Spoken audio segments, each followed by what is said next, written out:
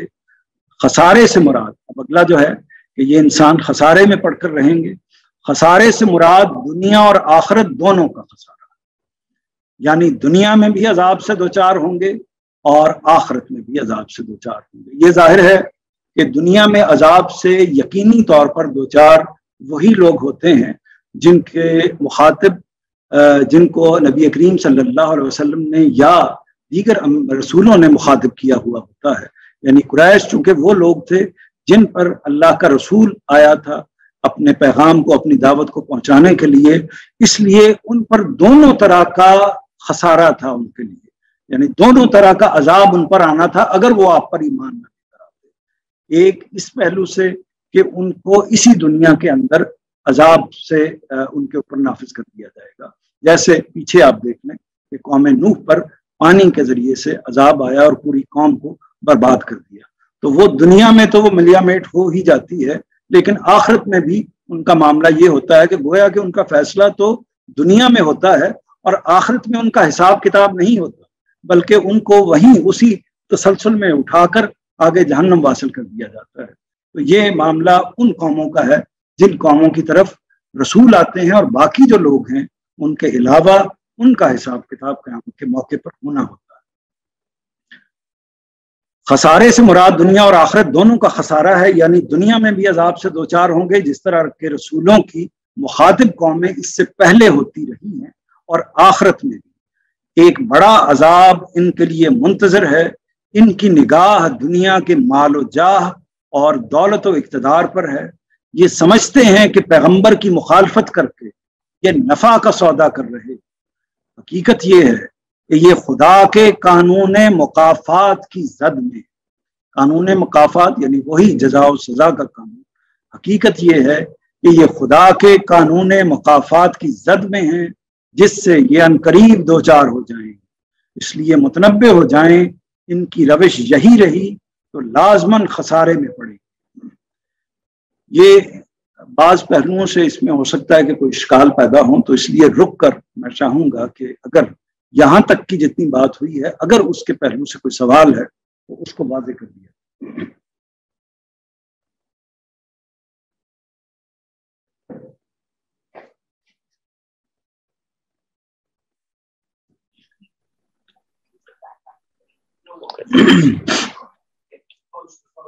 بظاہر لگتا ہے کہ جی میرا خیال ہے بات واضح ہے. بہت شکریہ. جی آگے بڑھتے ہیں. تیسرا جی فرمائیے. جی چھوٹا سا سوال ہے اس سے جو دوسری آیت کے بارے میں. جہاں تک مجھے یاد پڑتا ہے کہ جتنی بھی اور ترجمے دیکھیں اس آیت کے ان الانسان لفی خسر کے، اس میں یہ ہے کہ انسان خسارے میں ہے، ایسا کچھ ترجمہ ہوتا ہے. لیکن یہاں پہ گاندھی صاحب نے لکھا ہے کہ پڑھ کر رہیں، یہ انسان خسارے میں پڑھ کر رہیں گے. تو ایسے لگتا ہے جیسے یہ جملے میں یہ انہیرنٹ ہے پہلے سے ہی کہ یہ مطلب انسان کے اندر یا کوئی چیز ایسی ہے یا پڑھنا ہی ہے اس نے خسارے میں. دیکھیے دو چیزیں ہوتی ہیں. ایک یہ ہوتا ہے کہ کیا لفظ جو ہے یا جملہ جو ہے وہ کس مفہوم کو قبول کرتا ہے، کس مفہوم کو قبول نہیں کرتا. لفظ کے جو الفاظ ہیں، اس میں ایک اور بات آپ جان لیجئے کہ عربی میں جو دوسری زبانیں ہوتی ہیں، ان زبانوں میں تو 3 زمانے ہوتے ہیں، یعنی ماضی، حال اور مستقبل. تینوں کے لیے الگ الگ ٹینسز ہوتے ہیں. جبکہ جو عربی زبان ہے اس میں 2 زمانے ہیں، یعنی حقیقت کے لحاظ سے تو 3 زمانے ہیں لیکن بیان کے لحاظ سے 2 زمانے ہیں. یعنی ایک ہم کہیں گے ماضی اور ایک ہم کہیں گے مضارع. مضارع کے اندر حال بھی ہوتا ہے اور مستقبل بھی ہوتا ہے. اب یہ فیصلہ کیسے ہوتا ہے کہ یہ جملہ جو ہے یہ حال کے لیے آیا ہے، یعنی کنسٹرکشن تو وہی ہوگی. یہ جملہ حال کے لیے آیا ہے یعنی کھاتا ہے آیا ہے یا کھائے گا آیا ہے. ان دونوں میں سے کون سا ترجمہ کیا جائے گا؟ تو اس کا فیصلہ وہ کرے گا سیاق و سباق کرے گا، یعنی سیاق و سباق بتائے گا کہ اس کا معنی یہاں پر کیا ہونا چاہیے. اور یہ کوئی دشواری نہیں ہوتی کیونکہ کلام کا سیاق و سباق ہی اصل فیصلہ کرنا ہوتا ہے. تو ایک تو یہ بات واضح رہے. تو دوسری بات یہ ہے کہ یہ جو ترجمہ آپ نے کیا ہے کہ انسان خسارے میں ہے اور انسان خسارے میں پڑھ کر رہیں گے، لفظی لحاظ سے اس میں کوئی فرق نہیں ہے. تو یہاں پڑھ کر رہیں گے انا کا جو سٹریس ہے وہ اس میں ذرا زیادہ ہو گیا ہے. بے انا جو لفظ آتا ہے نا، جو زور دینے کے لیے آتا ہے، تاکید کے لیے آتا ہے، تو اس کا سٹریس یہاں پر زیادہ ہے. تو جس کو استاذ نے واضح کرنے کی کوشش کی ہے اس اسلوب میں کہ پڑھ کر رہیں گے. اچھا دوسری بات یہ ہے کہ جہاں سے وہ اس پوری سورہ کو یا قرآن مجید کو بحیثیت مجموعی سمجھتے ہیں وہ کیا جگہ ہے؟ وہ یہ ہے کہ سب سے پہلے یہ طے کیا جائے گا کہ سورہ کے مخاطب کون ہے. جب مخاطب طے کیے جائیں گے تو اس کے لحاظ سے فیصلہ ہوگا. تو مخاطب اگر قریش ہیں اور قریش کے لیے خسارے کی جو نوعیت ہے وہ یہ ہے کہ ان کو اس دنیا میں بھی خسارہ ہونا ہے اور آخرت میں بھی خسارہ ہونا ہے. اور وہ خسارہ اصل میں ابھی جب یہ سورہ نازل ہو رہی ہے، جب یہ بات کی جا رہی ہے، اس وقت واقع نہیں ہوا، ابھی ہونے والا ہے، واقع ہونے والا ہے، کیونکہ وہ اس وقت سرکشی پر، تمرد پر کھڑے ہوئے ہیں. تو واقع ہونے والا ہے دنیا کا بھی اور آخرت کا بھی. اس کو استاد گرامی نے واضح کیا ہے. حقیقت لفظی لحاظ سے وہ ترجمہ بھی ہو سکتا ہے اور یہ بھی ہو سکتا ہے. جی میں واضح کر سکا کچھ؟ جی بات تو ابھی بڑی اچھی واضح ہو گئی ہے، لیکن اس کے لیے جو تمہید ہے پیچھے اور یہ جو بیک گراؤنڈ ہے، سورج چھوٹی سی ہے لیکن لگتا ہے کہ بڑی ڈیپ ہے. یہ اس میں کافی آپ کو انفارمیشن ہونی چاہیے پیچھے to understand. Now I can understand what is happening. جی جزاک اللہ.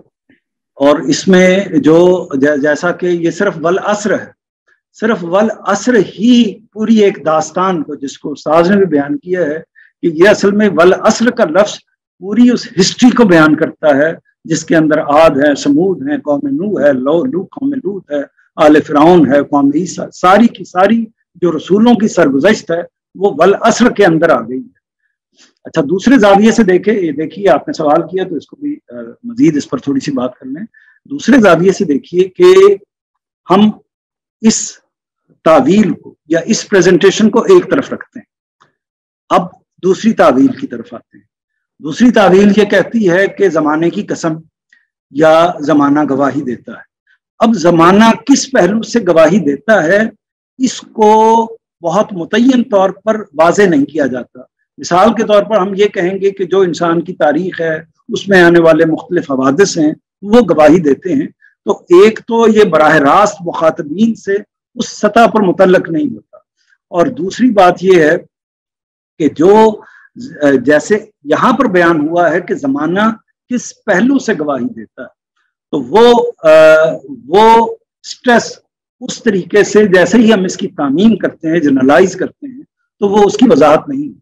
بہرحال یعنی یہ ایسی لطیف چیزیں ہوتی ہیں جن کو سمجھنے سے معنی میں، مفہوم میں اضافہ تو ہوتا ہے، لیکن اگر اس کا مختلف مفہوم لیا جائے، یعنی اس کو عموم میں کر دیا جائے، تب بھی ایسا نہیں ہوتا کہ اس سے کوئی منفی اثرات مرتب ہوتے ہیں، یعنی اس کی کوئی نیگیٹیوٹی نہیں ہوتی، لیکن صحیح مفہوم کے ذریعے سے آپ کی تفہیم میں اضافہ ہو جاتا ہے۔ آگے بڑھتے ہیں جی۔ اس سے آگے دو ٹوک طریقے سے بتا دیا ہے کہ خسارے سے بچنے کا طریقہ کیا ہے۔ استاذ امام لکھتے ہیں کہ اگرچہ یہ طریقہ صرف چند لفظوں میں بتایا گیا ہے، لیکن ایسے جامع اور حکیمانہ اسلوب میں بتایا گیا ہے کہ انسان تدبر کرے، غور کرے، تو اس کو معلوم ہو جائے گا کہ اس کی انفرادی اور اجتماعی دونوں زندگیوں سے متعلق اس پر کیا فرائض عائد ہوتے ہیں جو اسے ادا کرنے ہیں، اور جن کے ادا کرنے ہی پر اس کی ابدی فلاح کا انحصار ہے۔ غور کیجئے تو معلوم ہوگا کہ قرآن کا بھی اصل مقصد اسی صراط مستقیم یعنی سیدھے راستے کی طرف رہنمائی کرنا اور انسان کی شخصی اور اجتماعی زندگی کو آخرت کے نصب العین کے تحت منظم کرنا ہے۔ یعنی انسان کی زندگی کی دو ہی جہتیں ہوتی ہیں، یا وہ شخصی طور پر زندہ ہوتا ہے یا وہ اجتماعی طور پر معاشرے کی صورت میں، ریاست کی صورت میں اپنے معاملات کو آگے لے کر چل رہا ہوتا ہے۔ تو دونوں ہی صورتیں ہوتی ہیں، اس کی انفرادی زندگی، اس کی اجتماعی زندگی۔ تو دونوں پہلوؤں سے انسانیت کے لیے، انسانوں کے لیے آخرت کا جو نصب العین ہے اس کو متعین کیا جاتا ہے۔ تو وہ کیا ہے، وہ اس کے اندر پورے اختصار کے ساتھ اور پوری وضاحت کے ساتھ بیان کیا۔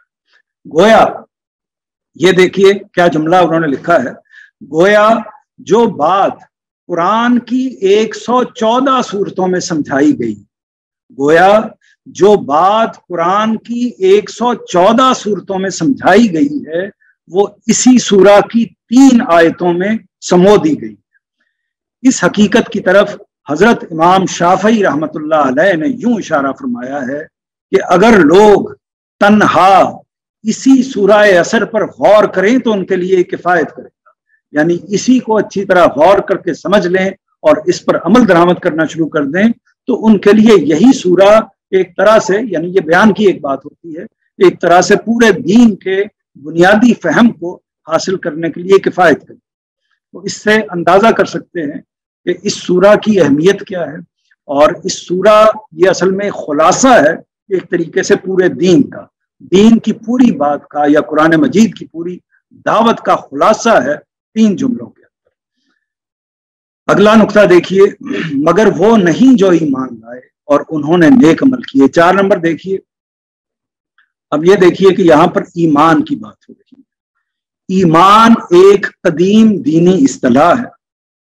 آمن کا مادہ عبرانی زبان میں بھی موجود ہے، اور صدق و اعتماد، صدق کہتے ہیں سچائی، اعتماد کہتے ہیں ایقان، یقین کرنا، کہ معنی میں استعمال ہوتا ہے۔ اسی سے آمین کا کلمہ ہے جو ہم دعا کے جواب میں بولتے ہیں، اسی سے آمین کا کلمہ ہے جس سے ہم کسی بات کی تصدیق کرتے ہیں۔ یعنی آمین جب ہم کہتے ہیں تو اصل میں تصدیق ہوتی ہے، اس کی دعا کے ساتھ ہم آواز ہو جاتے ہیں کہ ہم بھی اس کے ساتھ شریک ہیں، بات کی تصدیق کرتے ہیں۔ قرآن مجید میں یہ تعبیر اسی مفہوم میں آئی ہے۔ چنانچہ جب کسی چیز کو دل کے پورے یقین کے ساتھ تسلیم کر لیا جائے تو اسے ایمان کہا جاتا ہے۔ یعنی ایمان کا مفہوم کیا ہے؟ ایمان کا مفہوم یہ ہے کہ جب ہم کسی نقطہ نظر کو، کسی بات کو، کسی عقیدے کو، کسی تصور کو پورے یقین کے ساتھ تسلیم کر لیں، ذہنی طور پر، دلی طور پر قبول کر لیں، تسلیم کر لیں، تو اس سے کیا کہا جاتا ہے؟ ایمان کہا جاتا ہے۔ اس کی اصل، یعنی ایمان کی اصل کیا ہے؟ پورے دین کی جو اصل ہے وہ ایک ہی نقطے پر، اس کی اصل خدا پر ایمان ہے. اصل میں خدا پر ایمان ہی سے باقی تمام ایمانیات جو ہیں وہ پھوٹی ہیں، کیونکہ دین کا منبع پروردگار عالم ہے، تو اصل خدا پر ایمان ہے. انسان اگر اپنے پروردگار کو اس طرح مان لے کہ تسلیم و رضا کے بالکل آخری درجے میں اپنے دل و دماغ کو اس کے حوالے کر دے، تو قرآن کی اصطلاح میں وہ مومن ہے. پھر دیکھ لیجئے مومن کون ہے. اس کا جواب یہ دیا ہے کہ مومن وہ ہے، ظاہر ہے کہ جو ایمان کا حامل ہوگا وہ مومن ہوگا. اور ایمان کیا ہے؟ اللہ تعالیٰ پر بنیادی طور پر ایمان. اور اللہ تعالیٰ پر ایمان کیا ہے؟ اللہ تعالیٰ پر ایمان یہ ہے کہ اللہ اپنے پروردگار کو اس طرح ماننا کہ تسلیم و رضا، یعنی اس کے آگے تسلیم ہونا، اس کی رضا کے آگے جھک جانا، اس کی ہر بات کو قبول کر لینا، دل سے، دماغ سے، اپنے عمل سے، اعضاء و جوارے سے، آخری درجے سے اپنے آپ کو اس کے حوالے کر دینے کا تصور اگر انسان کے اندر قائم ہو جاتا ہے تو اس کا مطلب یہ ہے کہ وہ ایمان پر کھڑا ہے، اور اس کے لیے ہم مومن کی اصطلاح استعمال کر سکتے ہیں. ایمان کی یہی حقیقت ہے جس کی بنا پر قرآن تقاضا کرتا ہے کہ دل کی تصدیق کے ساتھ انسان کے قول و عمل کو بھی اس پر گواہ ہونا چاہیے. چنانچہ ہر نیکی کو وہ ایمان کا خاصہ اور ایمان والوں کا لازمی وصف بتاتا ہے. ایمان کے بعد، یعنی یہ جو بات کی گئی ہے، بات یہ ہے کہ ایمان بلا شبہ اصل میں اس کی اساس تو دل میں ہوتی ہے، آپ کے دماغ میں ہوتی ہے، آپ کی سوچوں میں ہوتی ہے، آپ کے خیال اور تصور میں ہوتی ہے، لیکن اس کو آپ کی زبان سے بھی اس کا اظہار ہونا چاہیے، آپ کے عمل سے بھی اس کا اظہار ہونا چاہیے، ورنہ اس کی حقیقت ایک ایسی چیز کی ہوگی کہ جو اصل میں اندر ہی اندر موجود ہے اور وہ اندر ہی اندر گھٹ کر ختم ہو جاتی ہے، اپنے اظہار میں نہیں آ پاتی. انسان چونکہ مرکب ہے اظہار کا، عمل کا، قول کا، عمل کا، تو اس وجہ سے اس کے لیے ضروری ہے کہ جو ایمان آپ کے دل میں موجزن ہے اس کا اظہار بھی ہونا چاہیے. چنانچہ ہر نیکی کو وہ ایمان کا خاصہ اور ایمان والوں کا لازمی وصف بتاتا ہے. ایمان کے بعد عمل صالح کا ذکر گویا ایک طرح کی وضاحت ہے، یعنی اس کی تفصیل ہے، اس کی وضاحت ہے. اس کی نوعیت وہی ہے، بالکل وہی ہے جو عام پر خاص کی عطف کی ہوتی ہے. عام پر خاص کا مطلب یہ ہوتا ہے کہ وہ لوگ آئے اور پاکستانی بھی آئے، تو وہ لوگ آئے اور پاکستانی بھی آئے، یعنی لوگ بحیثیت مجموعی ہم نے کہہ دیا، اس کے اندر ایک خاص بات کر دی، یعنی خاص قوم کو بیان کر دیا پاکستان کی طرف سے. تو عام کے اوپر بعض اوقات خاص بھی بیان کر دیا جاتا ہے. تو ایمان عام ہے اور عمل صالح اس کے اوپر خاص ہے، یعنی اسی ایمان کا جو ایک لازمی جز تھا اس کے اندر شامل تھا، تو اس کو واضح کر کے باہر بیان کر دیا. امام حمید الدین فراہی لکھتے ہیں. امام حمید الدین فراہی کے بارے میں آپ جانتے ہیں کہ یہ جناب جاوید احمد صاحب غامدی کے استاذ مولانا امین احسن اصلاحی کے استاد ہیں. مولانا حمید الدین فراہی جو اصل میں ایک طرح سے ہم کہہ سکتے ہیں کہ جہاں سے قرآن مجید پر کام کرنے کا یہ سلسلہ جس کو ہم اس وقت مطالعہ کر رہے ہیں البیان کی صورت میں، اس کا آغاز جنہوں نے کیا وہ مولانا حمید الدین فراہی تھے. آج سے کم بیش 100 سال پہلے انہوں نے کام کیا اپنا، اور اس کے بعد ان کے شاگرد مولانا امین احسن اصلاحی جنہوں نے تدبر قرآن لکھی ہے، اور اس کے بعد استاذ جاوید احمد غامدی صاحب. یہ ایک سلسلہ ہے، تو ان کا نوٹ یہاں پر استاذ گرامی لے کے آئے ہیں امام حمید الدین فراہی کا، کہ ایمان کا محل دل اور عقل ہے.